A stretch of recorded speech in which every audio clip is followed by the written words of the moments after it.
What is going on, guys? I hope all of you are doing great out there in the world. And today I got them in yesterday, but I finally got my Mattel Hammond Collection Therizinosaurus. Literally just unboxed him, plugged in his tail, was talking about him for 8 minutes, and someone's car alarm was started going off for a while. So I'm just going to do this again. I thought that would have sounded horrible. It actually was really loud. But yeah, check out this amazing figure. I absolutely love this. Look at his face. His face looks so great. Look at this distinguished gentleman. He looks awesome. The detail on that face is insane. I have nothing to complain about because this thing was 27 bucks. You know? It was, so cheap. $27 is really nothing for a giant figure like this. I don't even know how long. Let's do a regular one. Let's say he's in the stance. So from here, he's like 19. He's 19 inches long. That's crazy. And the height, like nine and a quarter, almost 9.5 inches. And that's just him in a stagnant pose. He is huge for $27. One thing that I do want to talk about is feathers and down and fur, and how it's so crazy how scales in the face, you can get that to look so good, especially with scales on dinos. But with fur and hair and feathers and down, it's always seemed to be a little bit more difficult for companies and people to reproduce. Now, see, all right, I should have brought this from storage. It would have been so great. I don't even know what year. Lord of the Rings, The Two Towers, and it is one of those cool dog riders. It's like that big dog-looking creature that they rode in Lord of the Rings 2. And I still have that figure. It's huge, and you press like a square on the back, and its mouth still opens and closes, has a rubber face, all the rubber's intact, and the fur looks just like this. It's so funny. So in like 20-plus years, this kind of stuff looks very similar to me. This is kind of why I shy away from mammal figures. Not to say that this looks bad, okay? It doesn't. But let's look at this for instance. This is my Wonders of the Wild Concavenador. Still, in my opinion, this is an incredible figure. Love it. I would buy it 10 times over. But the feathers and that fur is just not there yet. He still looks great, but you know what I mean?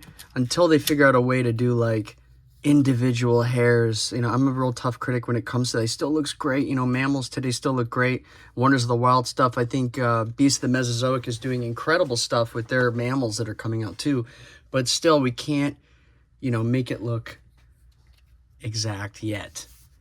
But let's look at this Beast of the Mesozoic Kilobatar. Now we're getting somewhere with feathers, but still on this plumage here, this down, it looks so much like this. It really does. Very similar. So, but when we do get to the feathers, they're really starting to look incredible. So I can't wait to see what the future holds, like what kind of technology these companies will be getting their hands on in maybe 5 years or so. I'm hoping that we can get better looking fur and feathers for all of our dinosaurs. That would be so great. I love this thing. This thing is fantastic. Would have been cool to get, I guess, like a rubber thing, the same material on the tail as the neck. Still, nowhere to complain. This thing is so affordable. I wish I knew how to paint. It would be so cool to do all sorts of different paint jobs. I think it's kind of crazy that the fingers articulate. That is so cool. I'm actually a little nervous to move these around. Ooh, cool. Wow. I kind of feel like leaving them. I love the detail on the claws too. That is so cool. Like all the dents and scrapes, like they've been rubbing against stuff, hitting stuff, pulling down branches, getting in fights. That is so cool. The joints feel incredible. It's kind of funny seeing all that blue paint everywhere. It does not bother me One thing, though, I noticed, you know, in the movie, I think he was like semi-blind or almost blind. So his eyes were like a gray color.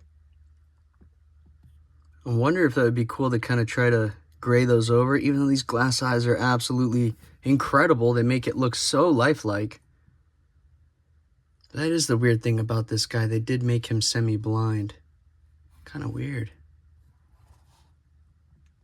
Absolutely. I'm blown away by this guy. I know I'm super late to the party on this figure, but I've just been so busy with other products, different figures from other dinosaurs, you know, different dinosaurs from other lines, rather, that I just totally overlooked these. I do have like a Metracanthosaurus and a Concavenador from the Hammond Collection, but I just have them in storage in a box. And when I got them, I wasn't that happy with them. I thought, you know, they were kind of a little cartoony looking, but literally what we're getting now is miles ahead of that. I can't wait to see like the next couple of years. I mean, you know, they're working on stuff right now too. But yeah, this thing looks absolutely incredible. It looks so cool. I love he has no issue standing. If you ever needed him, I guess as a little help here, and one of his claws would do the trick. That looks so cool. Yep. I love him. He is awesome. Also, I can't believe how light these things are. They weigh nothing.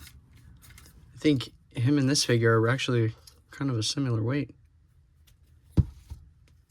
Love the coloration of them. Just wish I could paint. It'd be so cool to do different paint jobs on them, like some greens and stuff would look gorgeous. Or if they ever did a Dino-Kairos, that would be so cool. I forget the name of that documentary I saw years and years ago, but it was about a Dino-Kairos, and it was like pink. It looked like a spoonbill bird. That I literally have those in my neighborhood. They're so cool looking. But I would love to get, even that color is really cool to me too, like the pink and whites. They made it look very flamingo-y or spoonbill-ish. It was very cool. If you guys have seen that documentary, let me know the name of that. I would love to find it again. It's been a long time since I've seen it. But yeah, this dude looks so cool. And I mean, nothing could probably mess with these things when they were around. It must have felt really great to have those claws. I bet you predators didn't even mess with them. I really think that they probably just either knew their smell or whatever and just stayed away. There's a reason why I had these, you know? That is so cool. What an incredible animal, too. This is so neat. Kind of funny, I've worked with emus before where I used to work. They actually raised an emu from an egg. She was so cool. And one of the girls that was in charge of her told me, she was like, do you want to see her claw? I was like, what? I didn't know they had a finger. Emus had a finger at the end of their little arm there. So she pulled back the feathers and you see a single digit with an actual fingernail on it. I had no idea. But it makes so much sense. And I started freaking out. I was like, oh, because 3 turned to 1. And that's so cool to me. I think there is a bird, too, that kind of has more, you know, something else like that, too. I forget the name. But yeah, but it is so cool that we still see glimpses of them today. These amazing, amazing creatures. I just wish, you know, it's kind of funny how JP decides on what things to make that are hybrids and what things are not. You know, I thought that's always funny. The T-Rex looks pretty Rexy, you know. So does the Triceratops Stegosaurus. Therizinosaurus looks pretty Therizinosaurus-y, you know. But when you get to Giganotosaurus, doesn't look anything like the creature. Spinosaurus looks nothing like it. Raptors look nothing like. So it's so interesting. It's funny. Love that franchise. Hope you guys are excited about that new movie too. I am very excited. I love Gareth Edwards. That director did Godzilla 2014. I have a ton of faith in him to bring that franchise back to life. I was not a big fan of Dominion, and if you are, I love ya. Again, watch the movie The Bubble. It was so funny. It's about the making of that movie. But yeah, I'm going to keep on getting these guys. I do have a Delta on the way, and I do have another one of these in the box that I want to open soon. Just can't stop looking at this guy. It is so cool. The only problem with these, honestly, is, I guess, the size. I love the size, but I guess finding space for all these guys would be kind of, you know, if you collect other stuff, man, you may not have room for even one of these, which is kind of a shame because they're so cool. Yeah, but I just have to get one of my shelves that I have in storage. I had a really, really nice one, and like I put lights on the inside and everything of that wooden and metal rather, and now I'm definitely gonna have to bring it because I have an overflow of dinosaurs. So funny. Even the aliens, the xenomorphs, and the predators I have, they're gonna need a new space too because they're getting kind of crammed in there. But yeah, again, thank you guys so much for stopping by. Literally, it means the world to me. This is so much fun. I've been wanting to do this for a long time.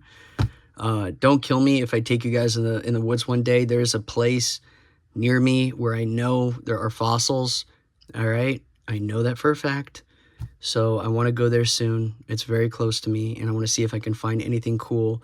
I've found arrowheads in the past before. I found fossils in the past. I should do a video on that and show you guys the little fossils that I found.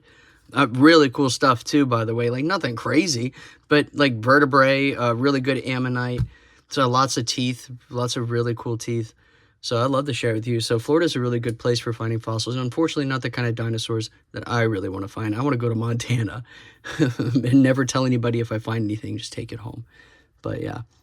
I have to take you guys out there soon. I've been dying to go out there. There's this little creek near me, and people find all sorts of really cool stuff down that whole area, so that should be really fun. But yeah, guys, thank you so much for stopping by and listening, even taking the time to come and watch this. It means the world to me. It is so much fun. I soon want to take you guys on other adventures too. I have a lot of hobbies. I love a lot of different things, but toys, yeah, toys are definitely a really close to near and dear to me.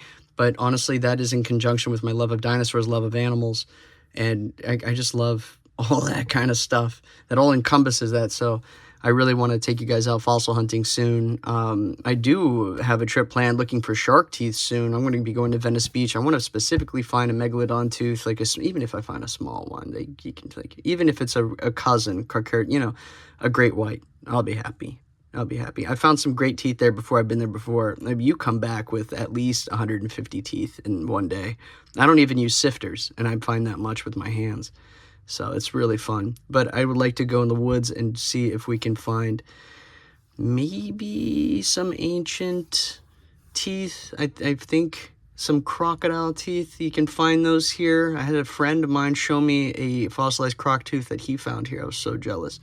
So those do exist out here. That'd be pretty cool. But when I was in Texas, I found some really cool fossils too. And I'll show you guys that sometime. But alrighty, thank you guys so much for stopping by. And until the next time we meet.